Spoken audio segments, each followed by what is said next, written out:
Oiê! Gente, primeiramente gostaria de agradecer a vocês pela repercussão do último caso. Agradecer pelos elogios, também pelos incentivos e falar que eu vim aqui gravar mais um vídeo para vocês porque fiquei muito feliz. O caso de hoje é um caso bônus. Estou contando ele porque aconteceu no dia 31 de outubro, exatamente na data de hoje, a data que se comemora o Halloween. Então vamos para o caso. No dia 31 de outubro de 1974, Robert O'Brien e seu vizinho levaram seus filhos para pedir doces ou travessuras. Tudo estava muito bem até que um vizinho do bairro estava demorando muito para abrir a porta de sua casa.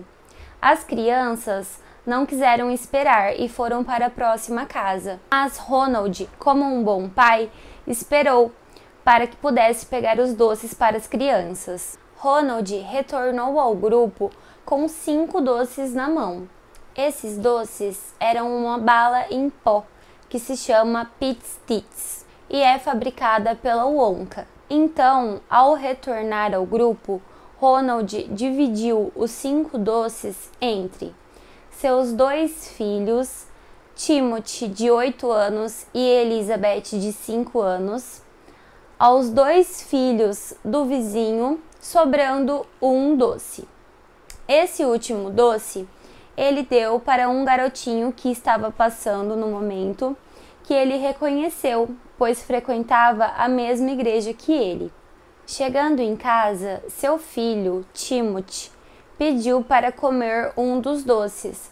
Seu pai foi lá e abriu a bala para dar para Timothy. Quando Timothy começou a comer a bala, ele não gostou, sentiu um gosto muito amargo e logo parou. Seu pai deu outros doces para que seu filho tirasse aquele gosto amargo da boca.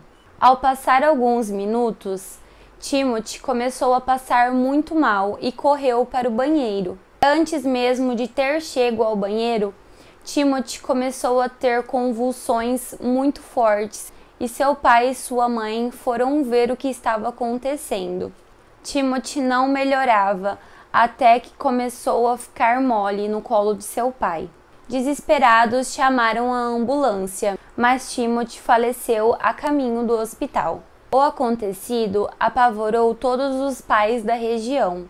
Se um doce inocente poderia ter feito aquilo com o Timothy, o que mais poderia acontecer com todos os doces que seus filhos tinham pego naquela noite? Os pais, preocupados, como proteção, recolheram todos os doces da coleta daquela noite e enviaram para a delegacia, para que algum deles pudessem servir como evidência. Logo foi descoberta, através da autópsia do pequeno Timothy, que aquela bala, Pizz Stix, continha uma grande quantidade de cianeto de potássio.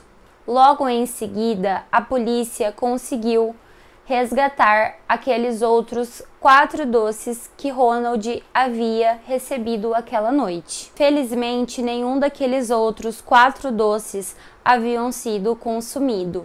Após uma análise detalhada, descobriu-se que cada um daquele doce tinham aproximadamente uma quantidade de cianeto que pudesse matar de 3 a 4 adultos. Cada um deles haviam sido abertos, carregados com aquela quantidade de cianetos e fechados novamente com um grampo.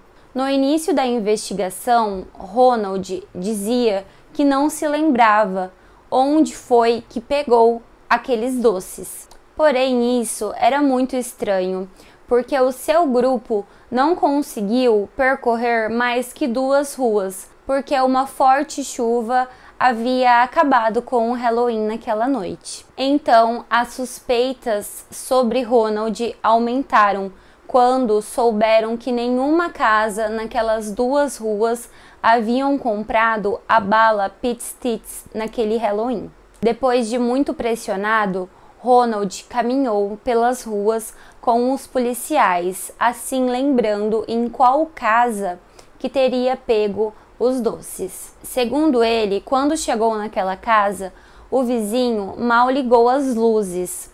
Não o recebeu, apenas colocou a mão entre uma frestinha da porta e entregou os doces. Logo a polícia soube que aquela casa pertencia a Courtney Melvin, um controlador de tráfego aéreo que não chegou em casa antes das 23 horas naquela noite. E ele tinha cerca de 200 pessoas como álibi. Assim, começaram a desconfiar ainda mais de Ronald. No decorrer das investigações, descobriram que Ronald tinha mais de $100 mil em dívidas. E ele também era suspeito de roubo no trabalho.